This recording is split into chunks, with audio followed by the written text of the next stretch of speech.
جہاں ہم رہ رہے تھے وہ گارڈز کوارٹر سے کافی دور تھا، یعنی ہمارے اور گارڈز کے درمیان زیادہ بات چیت بھی نہیں ہوتی تھی۔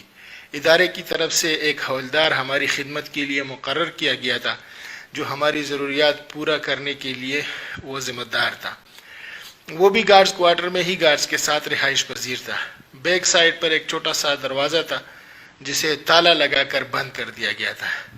یہی راستہ ہمارے لیے بہترین تھا کیونکہ وہاں رہائشی علاقہ تھا اور وہاں سے نکلنا آسان تھا۔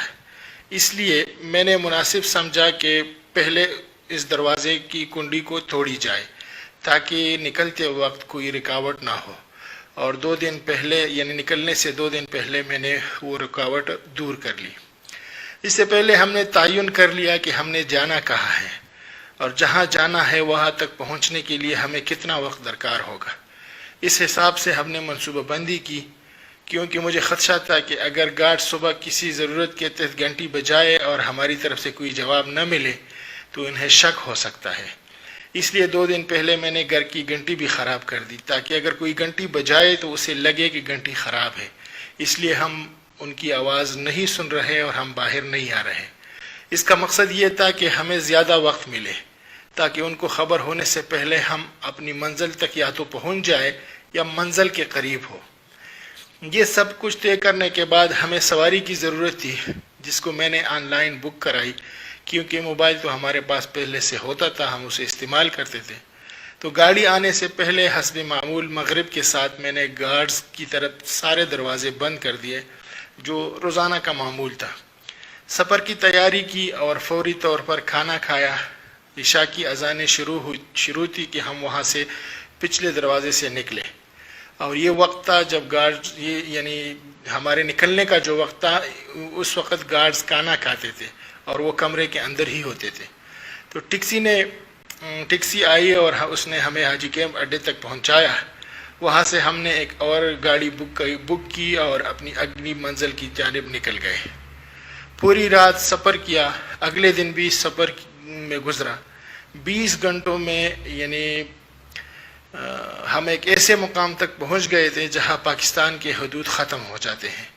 تھوڑی دیر آرام کے بعد میں نے جیسے پہلے بتایا کہ میں نے مذکورہ کرنل کو رابطہ کیا تاکہ معلوم کر سکوں کہ وہاں کیا چل رہا ہے، مگر وہاں سب نارمل تھا، اور ابھی تک یعنی 20 گھنٹے بعد بھی ان کو پتہ نہیں تھا کہ میں نے ان کو بتایا کہ اپنے گارڈز واپس بلا لیں کیونکہ اب وہاں کوئی قیدی نہیں رہتا۔ اس طرح ہم اللہ تعالیٰ کی مدد سے وہاں سے فرار ہونے میں کامیاب ہو گئے۔ ہمارے ساتھ مذاکرات کے لیے جس افسر کو مقرر کیا گیا تھا اس کا نام کرنل عزیز ہے، جو معاہدے کے بعد ہمیں لینے کے لیے بھی بارڈر پر آیا تھا۔ اس معاہدے میں ایک اور شخص کا بھی کردار تھا جو سابقہ پاٹا میں پولیٹیکل ایجنٹ رہ چکے تھے اور اب بھی بیوروکریسی میں ایک اہم عہدے پر ہے۔ میرا ان سے چونکہ ذاتی تعلق ہے اس لیے میں ان کا نام نہیں لوں گا، مگر ہمیں اس معاہدے پر عمل درآمد کی ضمانت میجر ریٹائرڈ محمد عامر اور ان کے بھائی مولانا طیب طاہری صاحب نے دی تھی۔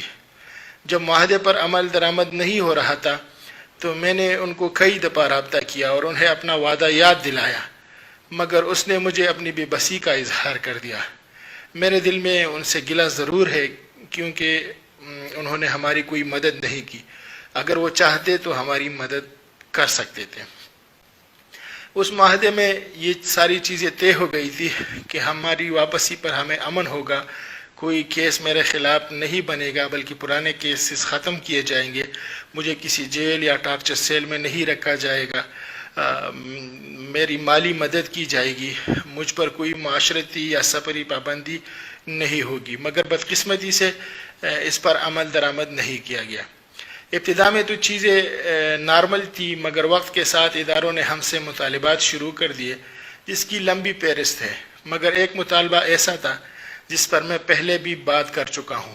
وہ یہ تھا کہ مجھے کہا گیا کہ آپ ایک ڈیتھ سکواڈ کو لیڈ کریں، اور یہ death squad T T P کے سابقہ ممبران جو حکومت کو سرنڈر کر چکے ہیں یا ان افراد پر مشتمل ہوگا جو پاکستان کے حمایت یافتہ جہادی تنظیموں سے وابستہ رہ چکے ہیں۔ انہوں نے ہمیں کہا کہ ہم آپ کو پشاور، مردان اور کوئٹہ میں خفیہ دفاتر بنا کر دیتے ہیں اور آپ غداروں اور ملک دشمنوں کے خلاف کام شروع کر دیں۔ جو لسٹ مجھے دیا گیا تھا اس میں زیادہ تر افراد کا تعلق خیبر پختونخوا سے تھا اور وہ سب پشتون تھے، جس میں زندگی کے ہر شعبے سے تعلق رکھنے والے افراد کے نام تھے، جن میں کچھ صحافی حضرات کے نام بھی شامل تھے۔ مگر میں نے اس سب کا حصہ بننے سے انکار کر دیا۔ جب میں نے انکار کیا تو میرے ساتھ سختی شروع کی گئی، ان لوگوں کے رویے میں تبدیلی آ گئی اور مجھے کہا گیا کہ تم یہ کرو گے تو تمہارا باہر نکلنے کا راستہ آسان ہوگا، وگرنہ یہی پڑے رہو گے۔ مگر میں نے ان کی بات ماننے سے انکار کر دیا۔ میرے فرار کے بعد میرے رشتہ داروں کو مختلف مقامات سے گرفتار کیا، جن میں میرے والد صاحب، 3 بھائی، میرے چچا، کزنز، ماموں، دوست شامل تھے، جو اس دن سے میرے رشتہ دار ہونے کے جرم میں ان کی قید میں ہے۔ وزیر اعظم کو میں نے خط لکھا تھا مگر ان کی طرف سے جواب نہیں آیا۔ میرے خیال میں ان کو جواب دینے کی اجازت نہیں ملی ہوگی، اس لیے انہوں نے جواب دینا مناسب نہیں سمجھا۔ میری خواہش تھی کہ ایک پرامن زندگی گزاروں اور اس خواہش کو لے کر میں پاکستان آیا تھا، مگر میری کوشش بارآور ثابت نہ ہو سکی۔ میں پھر بھی پرامن زندگی کے لیے اپنی جدوجہد جاری رکھوں گا۔ اللہ تعالیٰ سے دعا بھی کروں گا کہ میری مدد فرمائے۔ YouTube پر گوگلی نیوز دیکھنے کے لیے youtube.com کی سرچ بار میں googly news T V type کریں۔ گوگلی نیوز کے پیج پر سرخ رنگ کے سبسکرپشن والے بٹن پر کلک کرنا نہ بھولیے۔ YouTube پیج پر اپلوڈ ہونے والی ویڈیوز سے باخبر رہنے کے لیے بیل آئیکن پر کلک کیجیے۔ آپ کو ہر نئی ویڈیو کے بارے میں نوٹیفیکیشن موصول ہو جائے گا۔